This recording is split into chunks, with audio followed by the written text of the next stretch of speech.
हुक्मरान बनने से हमारा समाज बहुत घबराता है। हमें हुक्मरान नहीं बनना है। रोता है, चिल्लाता है, हमारे साथ अन्याय अत्याचार होता है, हमारी महिलाओं का बलात्कार होता है। ये सारी बातें रो रो कर वो चिल्लाता है, सदियों से चिल्लाता है। जब मैं उनको कहता हूं कि अगर इन सारी मुश्किल मुसीबत का हल करना है तो हमें हुक्मरान बनना होगा, क्योंकि मैंने मुट्ठी भर पठानों को देखा है, मुट्ठी भर मुगलों को देखा है, बहुत कम संख्या वाले अंग्रेजों को देखा है, और अंग्रेज जाने के बाद 15% ऊंची जाति के लोगों को देखा है। इन सारे हुक्मरानों को मैंने देखा है, इनके ऊपर अन्याय अत्याचार नहीं होता है, इनकी महिलाओं का बलात्कार नहीं होता है। क्यों नहीं होता है? क्योंकि यह अन्याय अत्याचार हुक्मरान के साथ नहीं होता है। अगर हमें भी अन्याय अत्याचार का अंत करना है, अगर और कुछ नहीं चाहिए, सिर्फ इतनी ही चाहत है कि हमें अन्याय अत्याचार का अंत करना है, तो उसके लिए भी हमें हुक्मरान बनना जरूरी है। देश तो बहुत बड़ा है, ये जरूरत तो बहुत बड़े समाज की, 85 करोड़ लोगों के समाज की, इस देश की 100 करोड़ आबादी में से 85 करोड़ लोगों के समाज की ये जरूरत है। पूरे देश की जरूरत है, देश के प्रदेशों की जरूरत है। जब उत्तर प्रदेश में अन्याय अत्याचार बढ़ा,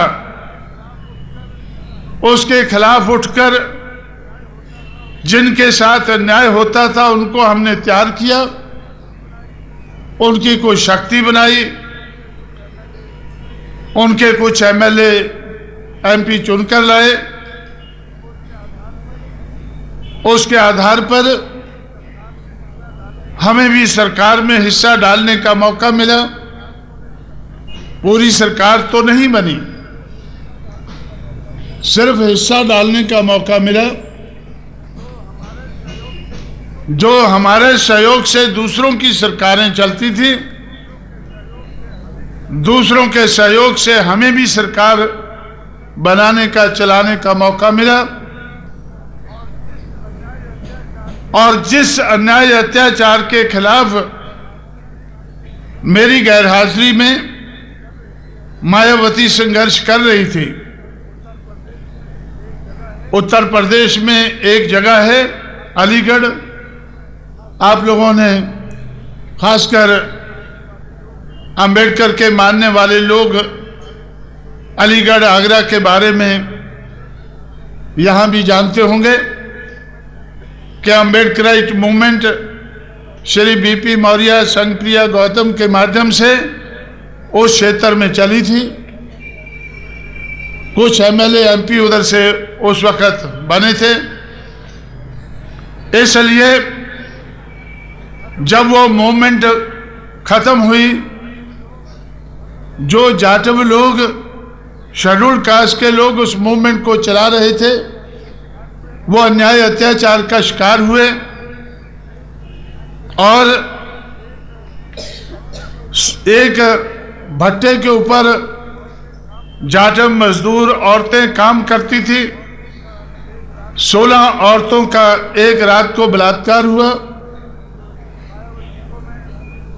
मायावती को मैं मुलायम सिंह यादव के साथ कोऑर्डिनेटर बनाकर दक्षिण भारत में चला गया कि अन्याय अत्याचार के खिलाफ आप जिस सरकार में हमारी साझ है उसमें आवाज उठाएं। जब मुलायम सिंह ने उस आवाज को नहीं समझा तो मुलायम सिंह को हटाकर मायावती को मुख्यमंत्री बनाया गया। जब मायावती मुख्यमंत्री बनी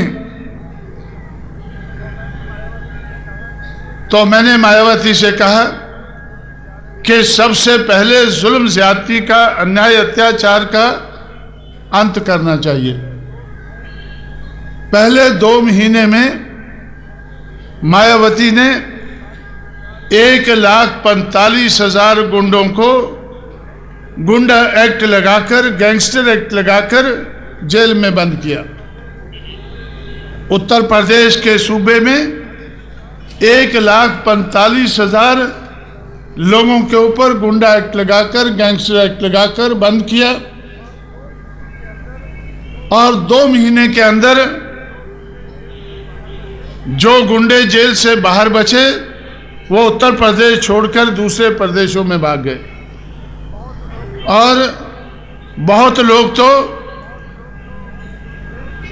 लोग तो देश छोड़कर विदेश नेपाल भाग गए। जब तक मायावती की सरकार रही उनकी वापस आने की हिम्मत नहीं पड़ी। इसलिए साथियों, एक महिला के ऊपर हो रहे अन्याय को रोकने के लिए मजबूती के साथ सरकार चलाई। 2 महीने में अब उस मजबूती का असर दिखाया। उसके बाद जब दोबारा 1995 के बाद दोबारा उनको 6 महीने के लिए मुख्यमंत्री बनने का ऐलान हुआ, उसको शपथ दिलाने के लिए मैं लखनऊ पहुंचा तो पेपरों में हेडलाइन था कि मायावती उत्तर प्रदेश की दोबारा मुख्यमंत्री बन रही है। उनका नाम सुनते ही आधी गुंडागर्दी उत्तर प्रदेश में खत्म हो गई है और मायावती को सिर्फ आधी और खत्म करने के लिए बची है। उस आधी को भी खत्म करने के लिए मायावती को कुछ नहीं करना पड़ा। पुलिस का डायरेक्टर जनरल पुलिस एक चमार को लगा दिया गया। 3 एडिशनल डायरेक्टर जनरल पुलिस चमार लगा दिए गए। 4 IG police, 8 DIG police, 45 SSP. जब ऐसे लोग जिले से लेकर ऊपर तक लगाए गए तो गुंडागर्दी के खिलाफ, जुल्म ज्यादती को रोकने के लिए मायावती को एक आदमी को भी अरेस्ट नहीं करना पड़ा। अपने आप ही गुंडों को, जुल्म ज्यादती करने वालों को इशारा मिल गया कि हुक्मरान कौन है। हुक्मरान कौन है, हुकूमत करने वाला कौन है। हुकूमत करने वालों के साथ अगर कोई जुल्म ज्यादती करना चाहता है उसका हशर क्या होता है। इसलिए साथियों, हुक्मरान बहुजन समाज को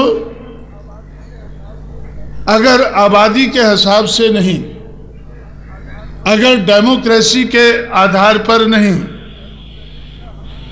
अगर डेमोक्रेसी का हमें ख्याल नहीं है तो भी अपने ऊपर हो रहे जुल्म ज्यादती का अंत करने के लिए,